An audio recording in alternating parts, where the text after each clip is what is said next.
El año de 1870 pintaba el desierto de Sonora con los colores de la fiebre y la sangre.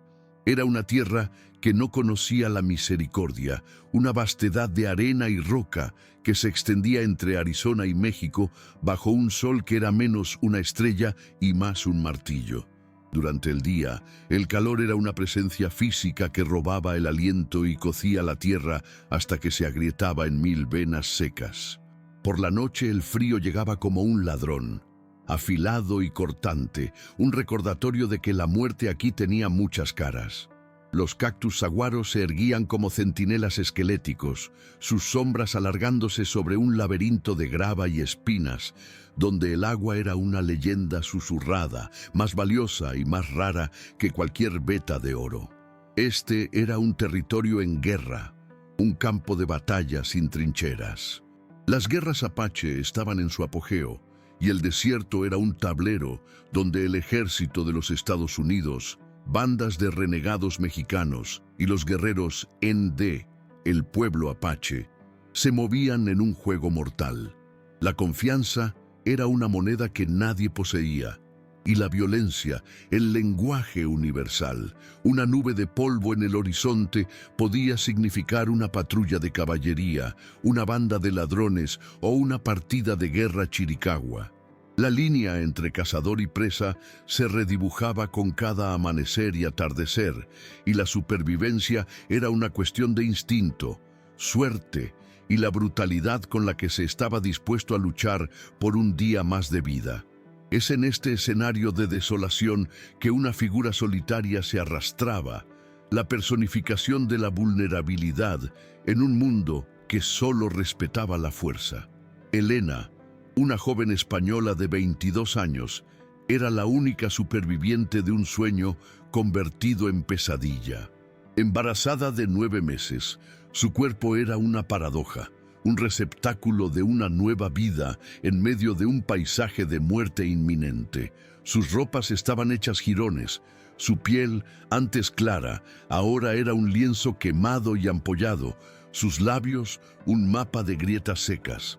Pero era en sus ojos donde la tragedia estaba escrita.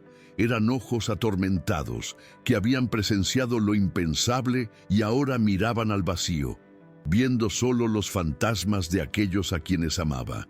Antes de continuar, cuéntame desde dónde estás viendo. Siempre es especial saber hasta dónde llegan estas historias. Psicológicamente, Elena estaba rota. El shock y el luto la envolvían en una niebla espesa, una protección precaria contra la locura. Se movía no por pensamiento o plan, sino por un instinto más antiguo que la razón, el instinto primario de una madre por proteger a su cría. La vida que se agitaba en su vientre era la única ancla que le impedía acostarse y ser devorada por la apatía y el desierto. Su dolor no era solo el recuerdo reciente de la masacre, del rostro de su marido desapareciendo bajo una oleada de violencia, sino el terror agudo y presente de que su sacrificio, su lucha, serían en vano. El miedo de que su hijo, la última chispa de su amor, nacería solo para morir en sus brazos. Ella y su marido Mateo eran jóvenes y estaban llenos de una esperanza que, en retrospectiva, parecía una ingenuidad cruel.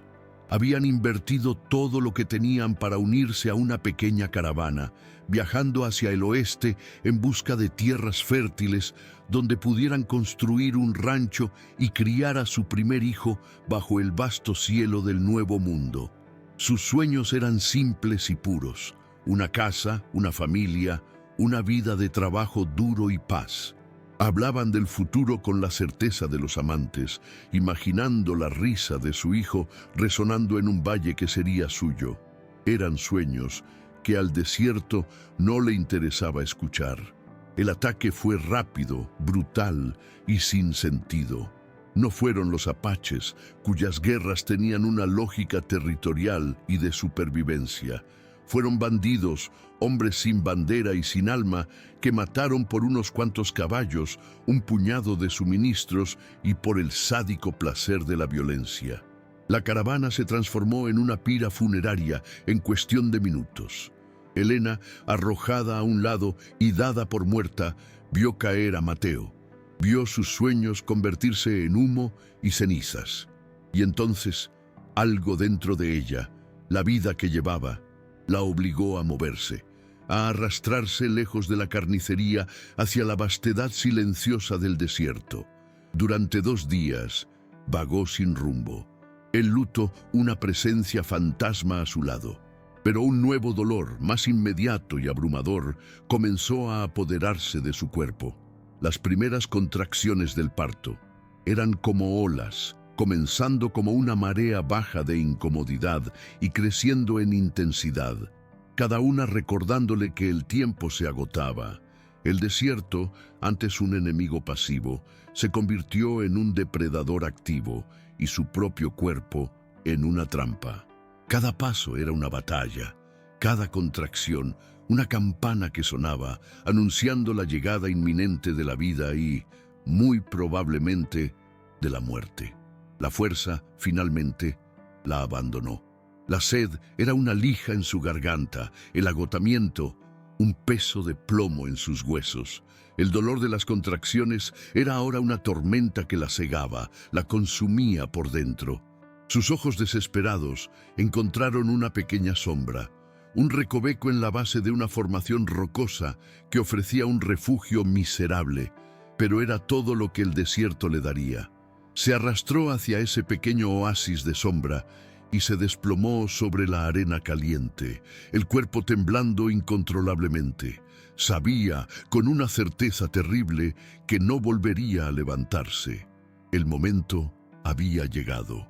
Allí, sola bajo la mirada de un cielo de un azul indiferente, la agonía del parto la tomó por completo. Cada espasmo de sus músculos era un esfuerzo monumental por traer una nueva vida a un mundo que no la quería. No había manos que sostener, ni palabras de consuelo, ni un solo sorbo de agua para humedecer sus labios. Solo estaba el dolor, la arena y el sol cruel que comenzaba a descender en el horizonte, prometiendo una noche de frío implacable. Estaba completa y absolutamente sola, en el epicentro de su propia creación y destrucción. Y fue en ese momento de soledad trascendente, en la cúspide de su agonía, que el pensamiento la golpeó.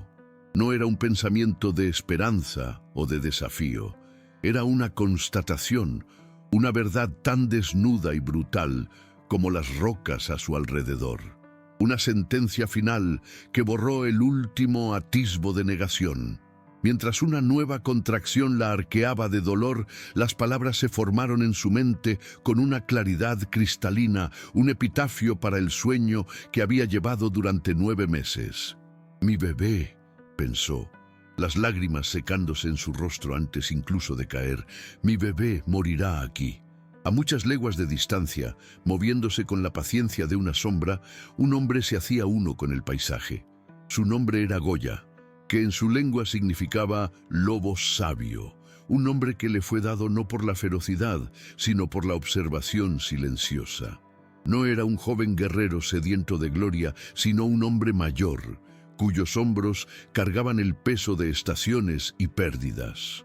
Cada línea en su rostro era un mapa de luto. Cada silencio, una conversación con los fantasmas de su esposa y del hijo recién nacido que la viruela, la enfermedad de la cara marcada, traída por los blancos, le había robado años antes. Esa herida nunca cicatrizó, solo se cubrió con una costra de soledad y deber. Estaba en una patrulla solitaria, una vigilia autoimpuesta sobre las tierras de su pueblo. Se movía por el desierto no como su amo, sino como su alumno. Leía las historias escritas en las huellas en la arena, oía los secretos susurrados por el viento y entendía el lenguaje brutal, pero honesto, de los ciclos de vida y muerte de ese lugar. El odio que un día había sentido por los invasores se había transformado, con el tiempo, en un agotamiento profundo, un respeto a regañadientes por la tenacidad de todos los seres vivos que luchaban por existir bajo ese sol implacable. Su guerra ahora era más interna, una batalla por encontrar sentido en un mundo que le había quitado todo. Fue entonces cuando lo oyó. Un sonido, llevado por una brisa perezosa, que disonaba con la sinfonía del desierto. No era el llanto de un coyote, ni el silbido de una serpiente, ni el grito de un ave de rapiña. Era un sonido humano, un gemido largo y bajo de una agonía tan profunda que parecía venir de las entrañas de la propia tierra. Al instante, el observador dio paso al guerrero. Sus músculos se tensaron, sus ojos se entrecerraron. Podría ser una trampa, un soldado herido, un colono perdido. En cualquier caso, era una anomalía, y las anomalías en este territorio eran sinónimo de peligro. Con el rifle en mano, comenzó a moverse hacia el sonido silencioso como la muerte. Rodeó una colina de grava usando las rocas y los cactus como cobertura. Su aproximación, una obra maestra de cautela y paciencia. El sonido se hizo más fuerte, más agudo, puntuado por respiraciones jadeantes y entrecortadas. Llegó a un saliente desde donde podía ver el pequeño recoveco rocoso de abajo, y lo que vio lo dejó helado. No era un soldado ni un explorador. Era una mujer, una Indaligai, una mujer de ojos claros, y estaba sola, retorciéndose en la arena, en medio del acto más sagrado y vulnerable de la existencia. Estaba dando a luz. El guerrero dentro de él gritó: amenaza. Era el enemigo, la semilla del pueblo que estaba destruyendo al suyo. Su presencia allí era una profanación. La lógica de la guerra era simple: eliminar la amenaza, borrar al intruso. Su mano apretó el rifle, el dedo rozando el gatillo. Era su deber. Pero entonces otra parte de él, una parte que mantenía encerrada en las profundidades de su luto, emergió. El hombre que había sostenido a su propia esposa mientras luchaba, el padre que había visto a su hijo recién nacido dar su último aliento, vio la escena no con los ojos de un guerrero, sino con los de un alma herida. Vio la soledad de ella, el terror en sus ojos, la lucha monumental de su cuerpo, y vio una tragedia repitiéndose. Vio la vida luchando por surgir en un lugar donde la muerte era la cosecha más abundante. Se convirtió en un espectador paralizado de un drama que conocía demasiado íntimamente. Cada gemido de ella hacía eco de los gemidos de su esposa. La vulnerabilidad de ella era un espejo de su propia impotencia ante la enfermedad que se había llevado a su familia. Ya no estaba en una patrulla, estaba en una vigilia, presenciando un fantasma de su propio pasado. Con un último grito que fue una mezcla de agonía y esfuerzo, el cuerpo de Helena se arqueó y el niño nació, deslizándose sobre la arena dura e implacable. Por un momento hubo un silencio aterrador y luego un llanto. Pero no era el llanto fuerte y exigente de un bebé sano. Era un sonido débil, un maullido patético, un hilo de vida tan tenue que el viento del desierto amenazaba con apagarlo en cualquier instante. Ese sonido, más que cualquier otra cosa, fue lo que rompió la parálisis de Goya. Ese llanto débil era la voz de la inocencia, una vida que no conocía la guerra, ni el odio, ni la raza. Era simplemente vida. La decisión fue tomada en un instante, una ruptura con todas las reglas de su mundo.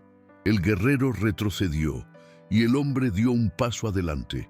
Lentamente, para no asustar a la madre exhausta, Goya bajó su rifle, dejándolo suavemente en la arena.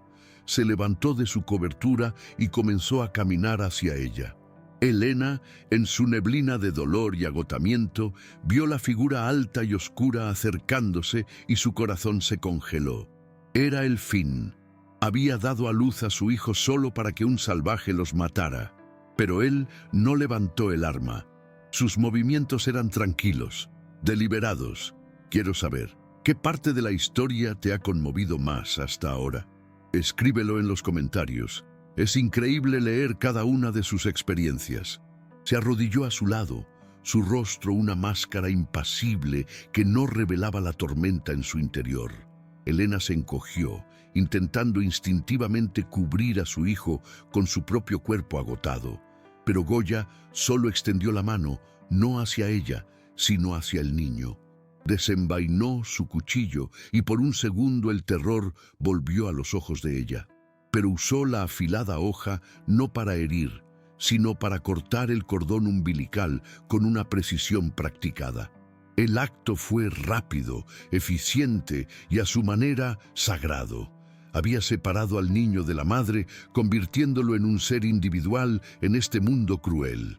Luego se giró y abrió la bolsa de cuero que llevaba. De adentro sacó un trozo de piel de venado, suave y gastada por el uso, probablemente un objeto personal de gran valor.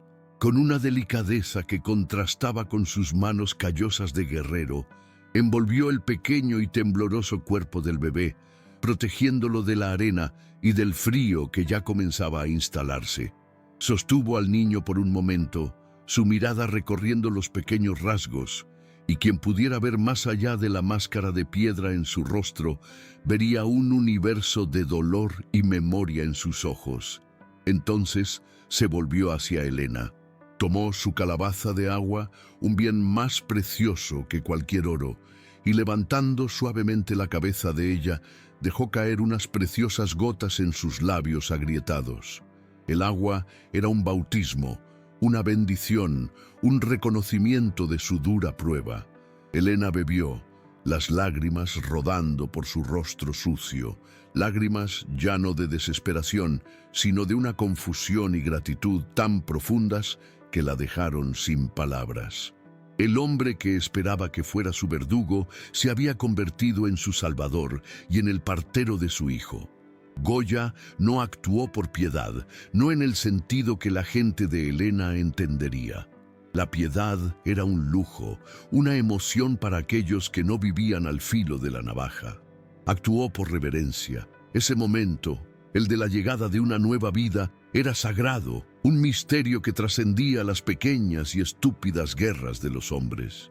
Él, a quien le habían robado ese momento, que había visto extinguirse la nueva vida, no podía, por honor a la memoria de su propia familia, permitir que la muerte ganara de nuevo. Al salvar a ese niño, estaba rindiendo homenaje al fantasma de su propio hijo. Cada gesto, el corte del cordón, el acto de envolver al bebé, el agua ofrecida a la madre, era un ritual, una repetición de lo que le hubiera gustado hacer o de lo que hizo en vano. No estaba salvando a un enemigo, estaba afirmando la santidad de la vida contra la omnipresencia de la muerte. Era una conversación silenciosa entre él, sus dioses y los espíritus de sus seres queridos. El pequeño niño, ahora abrigado en el cuero, dejó de llorar y soltó un suave suspiro. Elena, exhausta pero viva, observaba al guerrero silencioso con los ojos desorbitados, tratando de comprender el milagro que acababa de ocurrir. El sol se puso, sumergiendo el desierto en tonos de púrpura y naranja, y el frío de la noche comenzó a descender. Los tres estaban allí, una madre española, su hijo recién nacido y un guerrero apache, un trío imposible, un oasis de gracia en el corazón de una tierra salvaje y en guerra. El destino que parecía sellado por la muerte había sido por ahora reescrito por la mano de un hombre que conocía el dolor demasiado de cerca como para ignorarlo en otro ser. La primera noche fue un delirio de frío, dolor y miedo, pero por primera vez en días Elena no estaba sola. Goya no se apartó.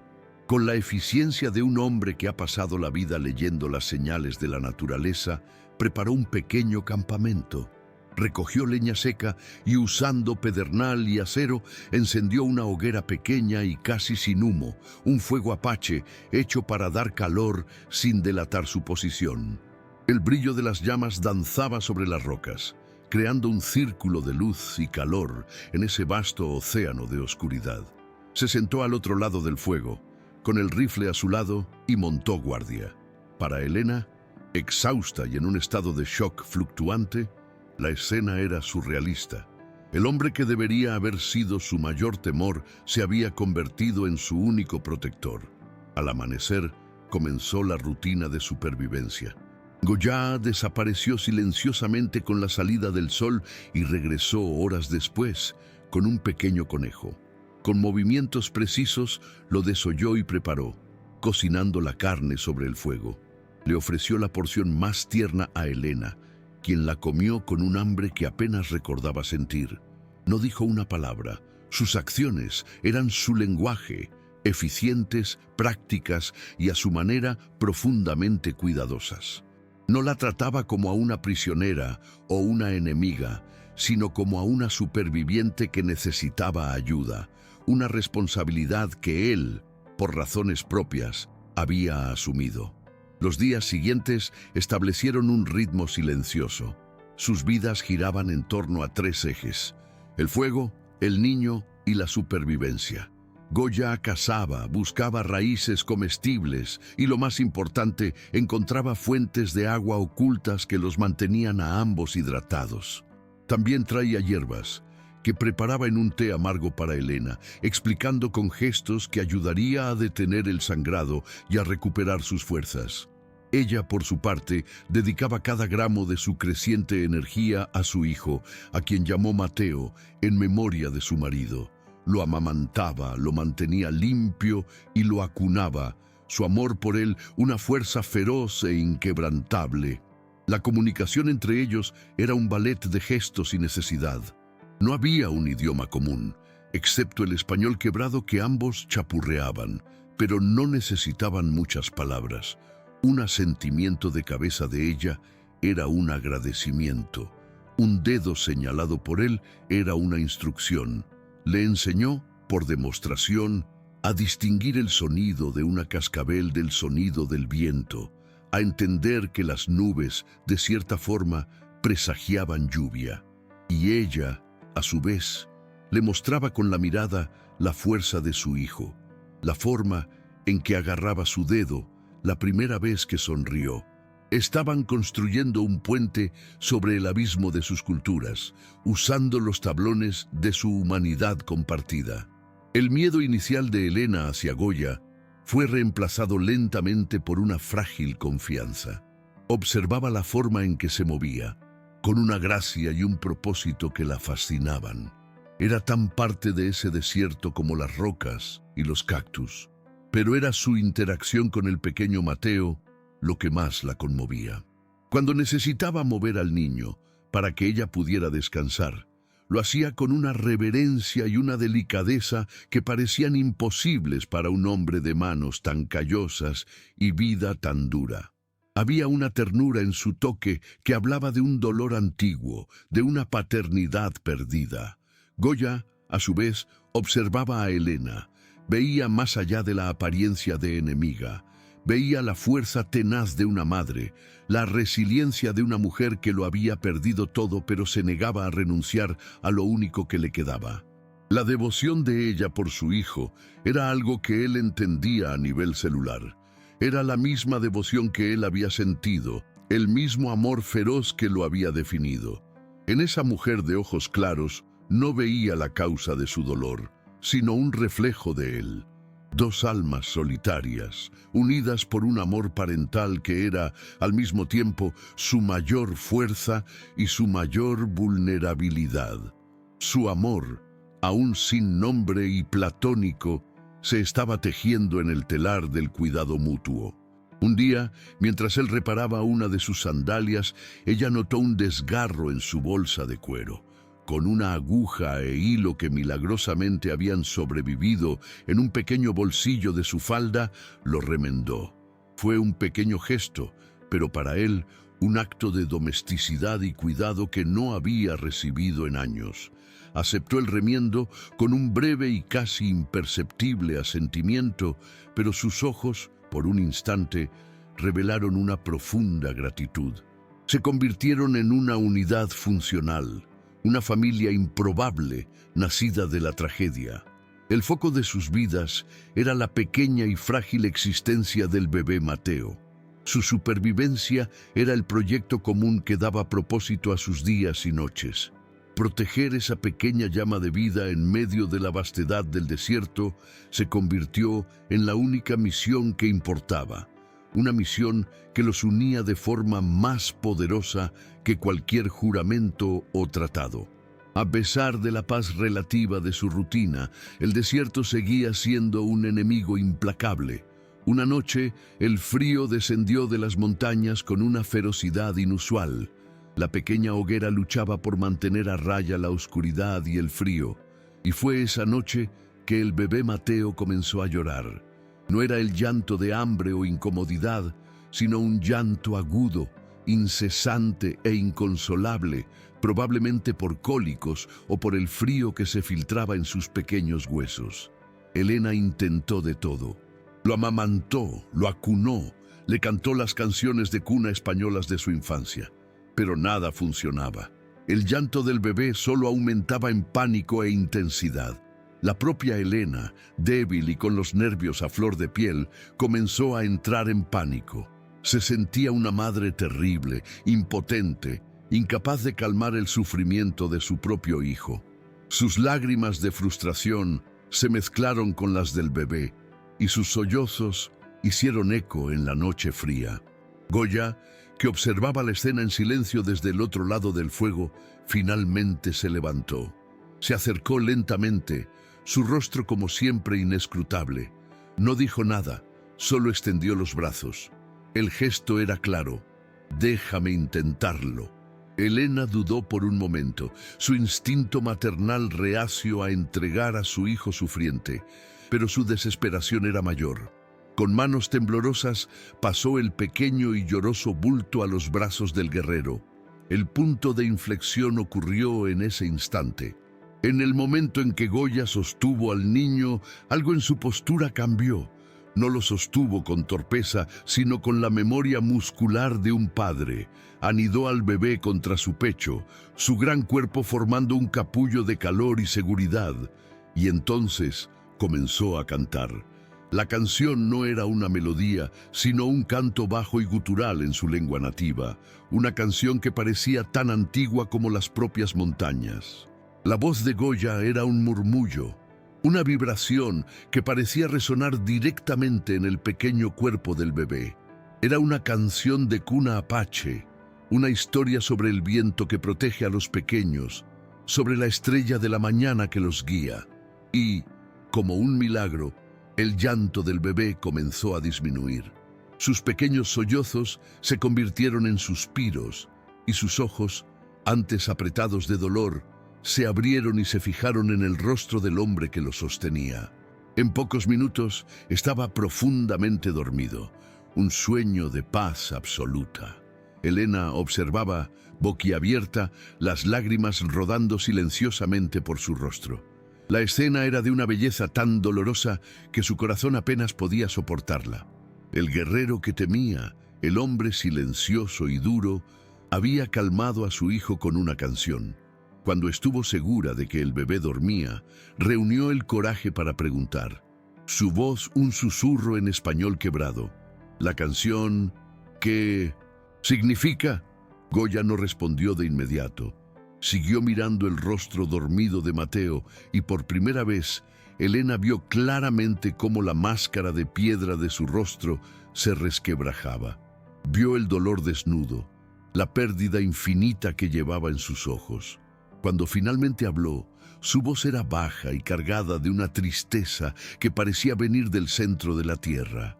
«Es la canción que yo cantaba», dijo la traducción lenta y vacilante, «para mi hijo». En ese instante, en el profundo silencio del desierto, la historia completa de sus vidas fue revelada en ese puñado de palabras. Le contó sobre su esposa, sobre el nacimiento de su hijo en la aldea, sobre la felicidad que duró tan poco. Le contó sobre la enfermedad de la cara marcada que arrasó con su gente y sobre cómo sostuvo a su propio hijo, tan pequeño como Mateo, mientras la vida lo abandonaba. La canción era lo único que le quedaba de él. La confesión de Goya fue un puente construido sobre el abismo de dolor de Elena. Ella extendió la mano, y en un gesto de pura empatía le tocó el brazo. En ese contacto dejaron de ser enemigos para siempre. Dejaron de ser Apache y Española. Eran solo un hombre y una mujer, unidos por el lenguaje universal de la paternidad, el amor y la pérdida. Él era un padre en duelo por un hijo muerto, y ella, una madre aterrorizada, luchando por un hijo vivo. Él le había entregado su dolor, y ella lo había aceptado con compasión. La intimidad de ese momento era más profunda que cualquier contacto físico. El bebé, durmiendo pacíficamente en los brazos del hombre que cantaba para el fantasma de su propio hijo, se convirtió en el vínculo vivo entre sus dos mundos, entre sus dos corazones rotos. El llanto del bebé esa noche no los había separado, los había unido de una manera que nada más podría haberlo hecho. La transformación estaba completa. La convivencia forzada por la necesidad se había convertido en una asociación voluntaria basada en un profundo entendimiento mutuo. Goya ya no veía en ella a la representante de un pueblo enemigo, sino a una madre valiente, digna de su protección. Y Elena ya no veía en él a un salvaje aterrador, sino a un hombre de nobleza y dolor, el guardián de su hijo y de su corazón. El desierto, que debería haber sido la tumba de su hijo, se había convertido en la cuna de una nueva familia. Una familia nacida no de sangre ni de ley, sino de una tragedia compartida y un milagro presenciado. El destino, que parecía haber sellado la suerte de Elena con la muerte, había sido interceptado y reescrito por un hombre que, al encontrar en ella un eco de su propia pérdida, redescubrió un propósito para vivir. No hablaron más esa noche, no lo necesitaron. El silencio que siguió no estaba vacío, sino lleno de una nueva verdad. Goya continuó sosteniendo a Mateo, como si estuviera protegiendo no solo a ese niño, sino el recuerdo mismo de su hijo, la idea misma de la paternidad. Y Elena lo observaba, el corazón lleno de una gratitud y un cariño tan inmensos que parecían llenar toda la vastedad del desierto. La canción de cuna se había convertido en el certificado de nacimiento de su nueva familia. Una familia compuesta por una viuda, un viudo y un huérfano. 3 almas que el destino había unido de forma brutal y milagrosa. Su viaje estaba lejos de terminar, y los peligros del mundo aún los rodeaban. Pero esa noche, bajo las estrellas del desierto, ya no estaban solos. Se tenían el uno al otro, y eso, por ahora, lo era todo. La paz que encontraron era un oasis en un mundo en llamas. Durante algunas semanas, su pequeño campamento escondido en las entrañas de las rocas fue el universo entero. Elena recuperaba sus fuerzas y el bebé Mateo crecía, sus ojos curiosos comenzando a enfocar los rostros de su madre y del hombre silencioso que era su guardián. La normalidad que se estableció era frágil, pero preciosa. La tranquilidad se rompió una mañana, no por un sonido, sino por la ausencia de él. Goya, que le estaba enseñando a Elena a trenzar una cuerda con fibra de yuca, de repente se congeló. Su cabeza se irguió y toda su postura cambió, de maestro paciente a depredador alerta. «Caballos», susurró, aunque no había ningún sonido para los oídos de Elena. Muchos, viniendo del sur. Había sentido la vibración en la tierra, el temblor distante que anunciaba la aproximación de hombres y armas. El pánico, un viejo enemigo, amenazó con apoderarse de Elena, pero la mirada tranquila y centrada de Goya la ancló. La guió rápidamente, junto con el bebé, a una estrecha grieta entre 2 rocas, un escondite que había preparado para una emergencia como esta. Desde allí, observaron. Pronto, aparecieron en el horizonte una patrulla de la caballería de los Estados Unidos, una larga fila de uniformes azules y metal reluciente bajo el sol, moviéndose con la eficiencia metódica de quien está barriendo el territorio en busca de enemigos. Para la Elena de semanas atrás, esa visión habría sido la de la salvación, la respuesta a sus plegarias. Pero ahora, su corazón se llenó de un nuevo tipo de terror. Esos hombres, su propia gente, no verían a un hombre que la había salvado. Verían a un guerrero apache para matar o capturar. Y ella, una mujer blanca con un bebé en brazos, a su lado, sería vista como una prisionera o peor, una traidora. La salvación se había convertido en la amenaza. La lealtad de Elena, sin que ella misma se diera cuenta de cuándo ocurrió el cambio, ya no pertenecía al color de su piel ni a la bandera de esos soldados. Pertenecía a ese pequeño y frágil núcleo familiar.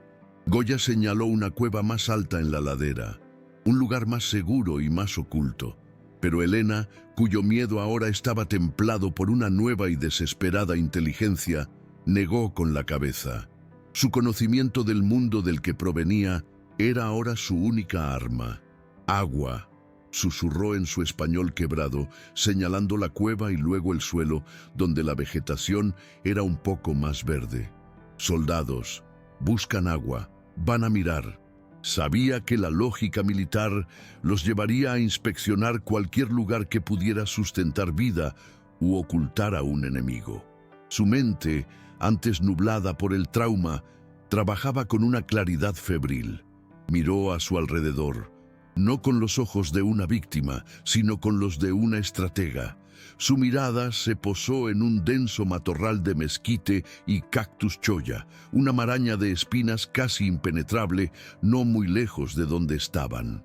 Allí, gesticuló, nadie entra allí. Muchas espinas.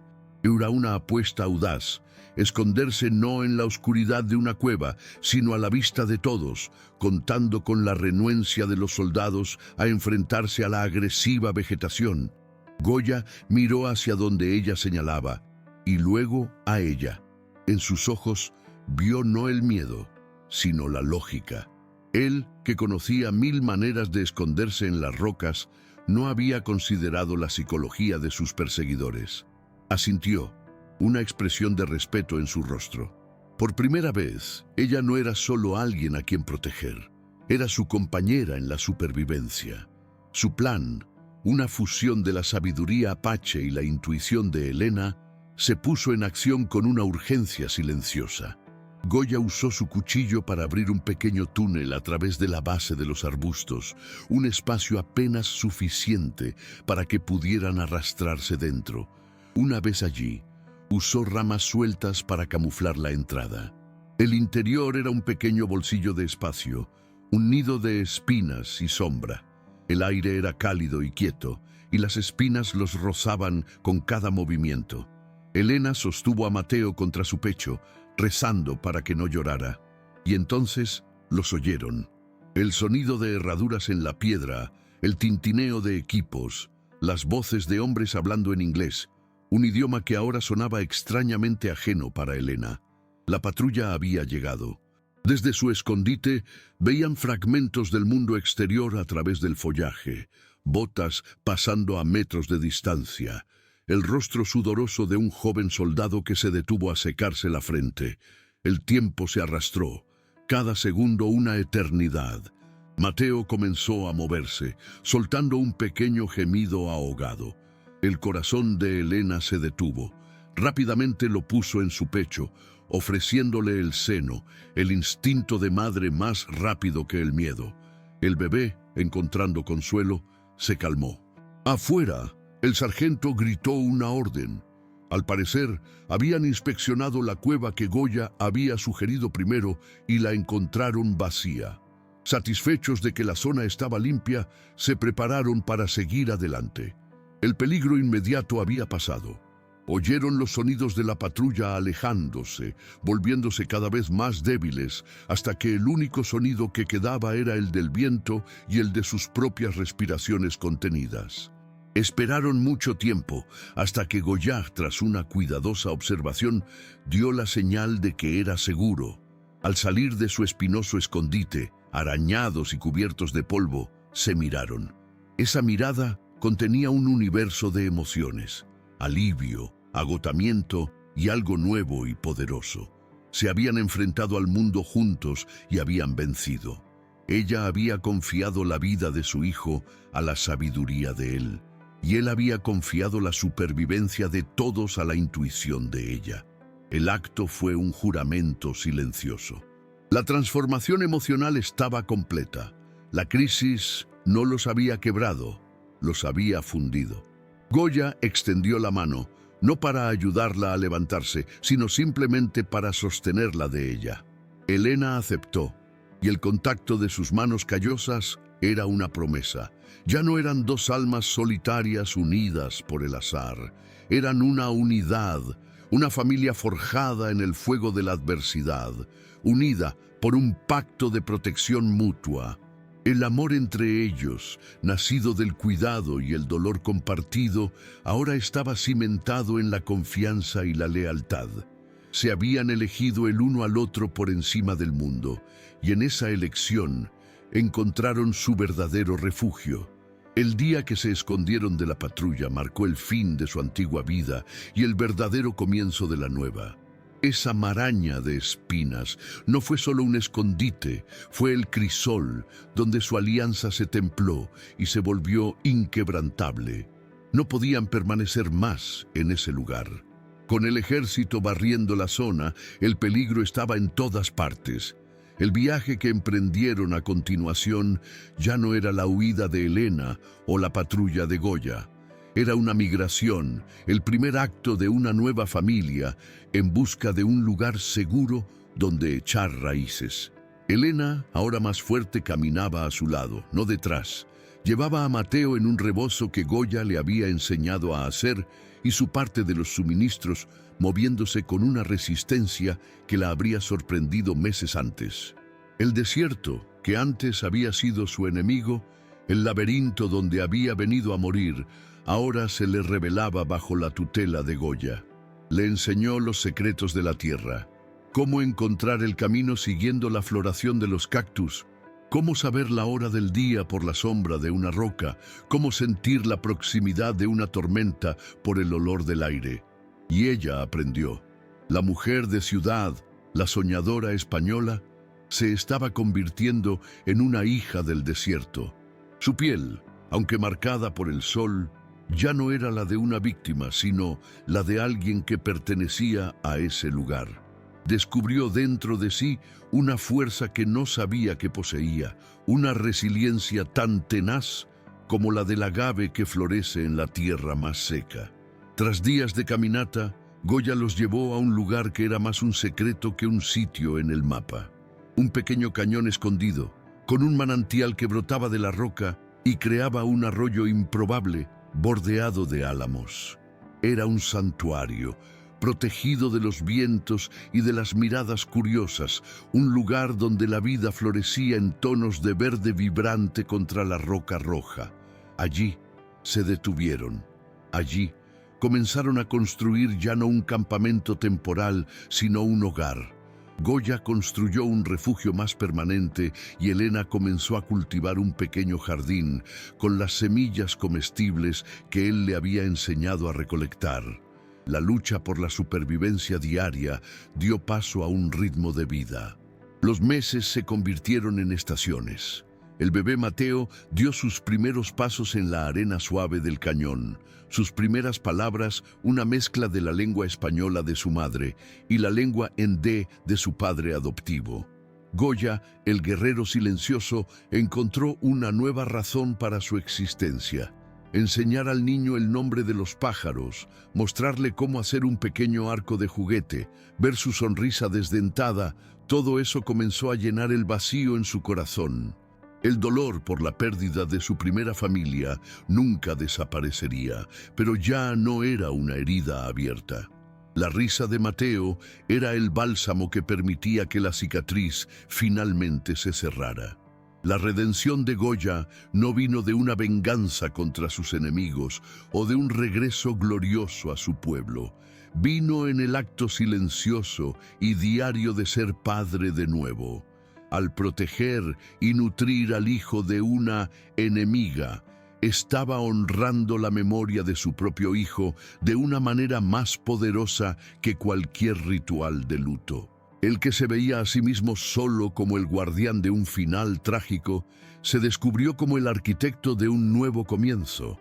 La sabiduría en su nombre, lobo sabio, finalmente encontró su plena expresión, no en la astucia de la guerra, sino en la profunda comprensión de que el ciclo de la vida, para continuar, a veces necesita un guardián improbable. Helena, por su parte, encontró una paz que nunca había imaginado posible. Miraba a su hijo, fuerte y sano, corriendo bajo el sol del desierto, y al hombre que se había convertido en su roca, su compañero, su amor silencioso, y entendía que la felicidad podía tener muchas formas. La vida que había soñado con su primer marido le fue robada, pero el destino, en su misteriosa crueldad, le había dado otra, una vida más dura, más simple, pero quizás más verdadera. Ya no era una víctima de la tragedia, era una matriarca, la cofundadora de un nuevo linaje, un puente entre dos mundos. Ella, que se encogía de miedo del desierto, ahora lo llamaba hogar. El calor abrasador era el calor que maduraba los frutos que los alimentaban. El frío cortante de la noche era lo que los reunía alrededor del fuego. El vasto silencio ya no era aterrador, sino que estaba lleno del sonido de la risa de su hijo y de las historias que Goya contaba en voz baja bajo las estrellas. Su destino, que parecía haber sido sellado por la muerte, fue reescrito con la tinta de la resiliencia, el coraje y el amor más inesperado. Su futuro era incierto. El mundo de afuera todavía estaba en guerra y su paz era un tesoro frágil. Pero ya no vivían con miedo al mañana, vivían en la belleza del hoy, vivían para la sonrisa de Mateo, para el contacto de sus manos al final del día, para la certeza de que, pasara lo que pasara, lo enfrentarían juntos. Eran una familia no definida por sangre o por leyes de los hombres, sino forjada en el corazón del desierto, unida por un pacto de supervivencia que se había convertido en un pacto de amor.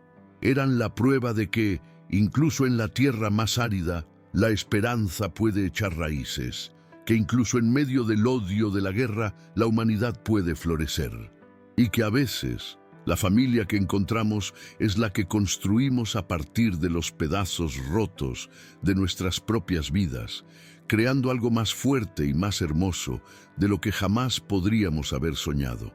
Si esta historia de supervivencia, redención y el poder unificador de la vida también ha conmovido tu corazón, no dejes que tu viaje termine aquí.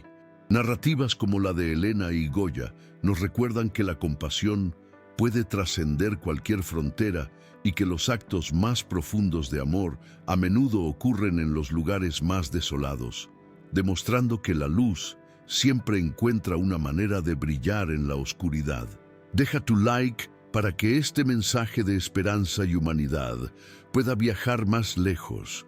Comparte con alguien que necesite recordar la fuerza del espíritu humano y suscríbete para seguir inspirándote con historias que nos conectan con lo que realmente importa.